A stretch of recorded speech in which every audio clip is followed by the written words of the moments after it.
Hello guys, welcome back to the channel. आज मैं आपके साथ आरआरबी पीओ और क्लर्क की स्ट्रेटजी शेयर करूंगी कि कैसे फॉलो करना है फॉर ए बिगिनर। जैसे कि हमारा 162 डेज़ बचा हुआ है, अभी मैंने काउंट किया, क्योंकि हमारा जो पीओ का प्रीलिम्स है वो 27 जुलाई से है, 2 अगस्त और 3 अगस्त को भी है। और जो हमारा क्लर्क का प्रीलिम्स है वो 30 अगस्त और 6 सितंबर और सितंबर 7 को है। तो ज़्यादा दिन तो नहीं बचे हैं, 162 डेज़, मतलब आप अप्रॉक्सी 150 डेज़ मान के चलिए। तो क्वांट जो हम देखते हैं कि 40 क्वेश्चंस क्वांट में आता है। और पहले हमें बहुत ज़्यादा टाइम मिलता था, मतलब कि हमें 45 मिनट पूरा मिलता था।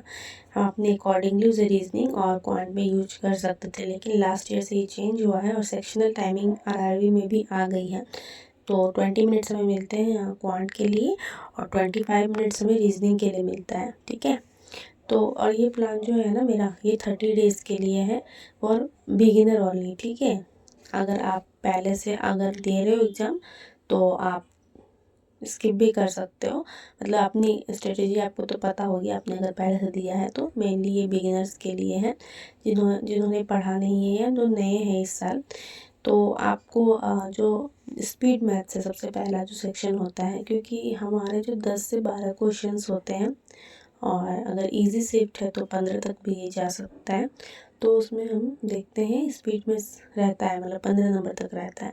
तो ये हमारे लिए काफ़ी एक बूस्ट करता है हमारे मार्क्स को, क्योंकि इसमें हमारा टाइम भी कम लगता है और इजीली हम इसे कर पाते हैं अगर हमारी प्रैक्टिस अच्छी होती है तो हमें ये हमेशा हर दिन 20 ईच करना है। जैसे कि अगर सिंप्लीफिकेशन है तो 20 सिंप्लीफिकेशन आप हर दिन करो। और एक काम करो ना, हर दिन थोड़े अलग अलग टाइप के करो। जैसे कि अगर किसी दिन पॉइंट्स वाले करो, किसी दिन थोड़े बॉड मास वाले करो, किसी दिन थोड़े सिंपल वाले, मिल जाएंगे आपको। और क्वाड्रेटिक इक्वेशन भी वैसे ही लगाओ। इसमें आजकल थोड़ा नया पैटर्न चेंज हुआ है तो वो भी आप देख लेना। ऐसे अगर आप बोलोगे तो मैं पीडीएफ आपको शेयर कर दूँगी, आप कमेंट करना। और ना मिसिंग सीरीज़ भी लगाओ, मिसिंग सीरीज़ भी आती है 5, किसी किसी शिफ्ट में आती है, किसी में 3-4 तो आती ही है। अगर हार्ड शिफ्ट हो तो रॉन्ग सीरीज़ ज़्यादा देखी जाती है, तो रॉन्ग सीरीज़ की भी प्रैक्टिस करना। हर दिन 20 क्वेश्चन और अप्रोक्सीमेशन भी आता है, ठीक है।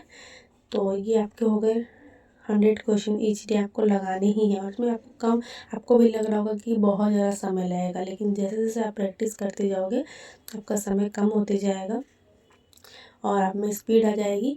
और एक टाइम पे होगा कि आपको ये क्वेश्चन करने में हार्डली 1.5 आवर या मतलब 1.5 आवर या 1 आवर लगेंगे, ठीक है। और आप इसकी प्रैक्टिस पीडीएफ से भी कर सकते हो, जैसे कि मैंने बताया। अगर आपको चाहिए पीडीएफ तो आप मुझे कमेंट कर दो, मैं आपको शेयर कर दूँगी।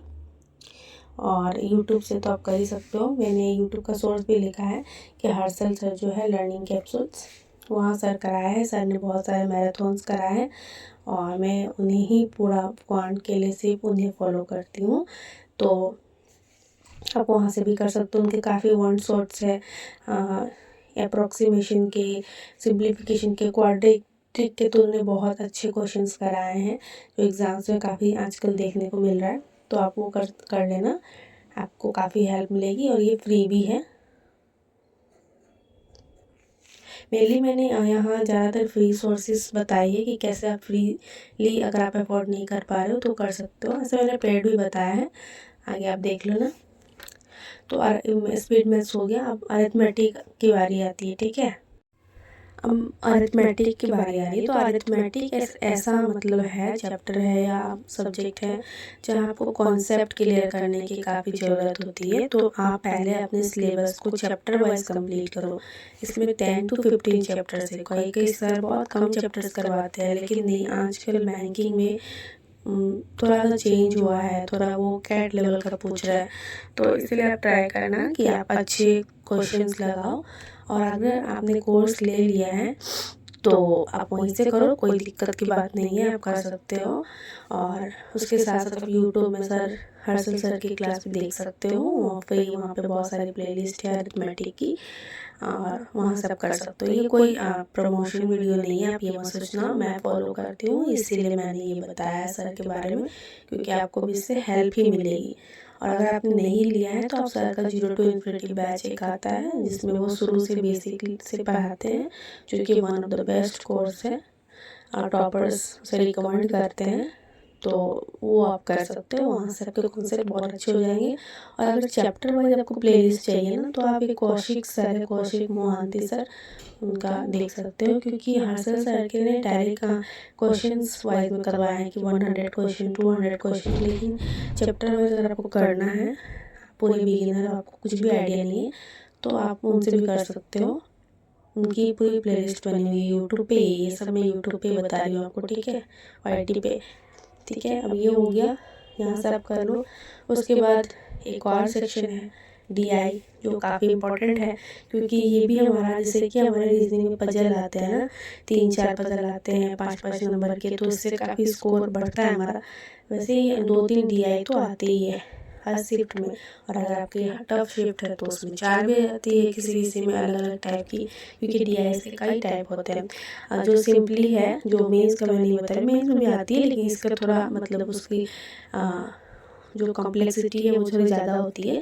लेकिन मेनली जो टाइप होता है वो पाई चार्ट होता है, बार ग्राफ होता है, लाइन ग्राफ होता है, टेबुलर DI होती है, वेन डायग्राम तो काफ़ी अब देखी जा रही है इसको। और कैसलेट भी है काफ़ी, एक तो कैसलेट आता ही आता है 100%, और बहुत सारी एक्स्ट्रा भी है जो आप क्लास करोगे तो आपको मिलती जाएगी। जैसे आप प्रैक्टिस करोगे आपको नई नई टाइप की DI देखने को मिलेगी। तो आप पहले ये जो DI है ना, इसमें आपके अरिथमेटिक के ही कॉन्सेप्ट लगते हैं। तो आप जैसे ये भी पढ़ोगे ना, तो आपका ये पार्ट भी कवर होगा। तो जैसे आपके यहाँ पे कॉन्सेप्ट सीख लिया, तो आप DI की भी प्रैक्टिस करो, उसकी भी कॉन्सेप्ट सीखो। ये वहाँ से तो हम कॉन्सेप्ट सीखते हैं, लेकिन DI को सॉल्व कैसे करना है, क्या आपको पूरा DI बनाना है कि नहीं, कि डायरेक्टली आप कर सकते हो, ये सब आप सीख सकते हो देख के। तो इसके लिए भी सर की मैंने देखा है कि सर ने बहुत सारी क्लासेस ली है, मैराथॉन्स लिया है DI का, और क्योंकि फ्री ऑफ सोर्स है, सब कर सकते हैं लोग। अगर आपने पेड कहीं से भी लिया है तो वहाँ से भी आप कर सकते हो। सो पॉज करो, ट्राई करो खुद से। अगर नहीं हो रहा है, आपको समझ नहीं आ रहा है, तो फिर आप सर की हेल्प लेके आगे आप देख सकते हो, ठीक है। और इन सभी के अलावा आपको क्या करना है, आपको वीकली सैटरडे संडे को अगर आप नहीं क्लास पढ़ रहे हो तो अच्छी बात है, अगर नहीं पढ़ रहे हो तो नहीं पढ़ रहे हो, मतलब कि क्वांट ये सब नहीं कर रहे हो, तो भी आप मतलब मॉक लगाओ, मॉक सेक्शनल मॉक्स को, क्योंकि आपको टाइम का भी मैनेजमेंट करना है। आपको सीखना तो है ही, लेकिन साथ साथ आपको टाइम भी मैनेज करना है, क्योंकि अगर 20 मिनट्स में RRB का PO का प्री का कटअप बहुत हाई होता है, क्लियर का भी हाई होता है। तो आपको कटअप और सेक्शनल भी क्लियर करना है इस बार, तो लास्ट ईयर भी करना था। तो इसलिए आप मॉक्स भी लगाओ, सैटरडे संडे को आप सेक्शनल मॉक लगाओ और अपने मार्क्स को इवेलुएट करो कि आपकी कितनी ग्रोथ हो रही है, क्योंकि आप एज ए बिगिनर हो तो आपको अपने मार्क्स को भी खुद ही एनालाइज करना पड़ेगा कि मैं कितने मार्क्स ले पा रहा हूँ। आपको उस टाइप से अपनी प्रिपरेशन को करना होगा। और मैंने ये स्ट्रेटेजी सिर्फ अभी क्वांट के लिए बताई है, अगर आप बोलोगे तो मैं नेक्स्ट वीडियो में बहुत जल्द रीजनिंग का लाऊंगी, तो आप रीजनिंग का देख लेना, ठीक है। Thank you for watching my video, like कर दे प्लीज़, और कमेंट भी कर देना। अगर आपको PDFs चाहिए होगी किसी भी इन सभी से रिलेटेड तो मैं शेयर डेफिनेटली कर दूँगी आपको।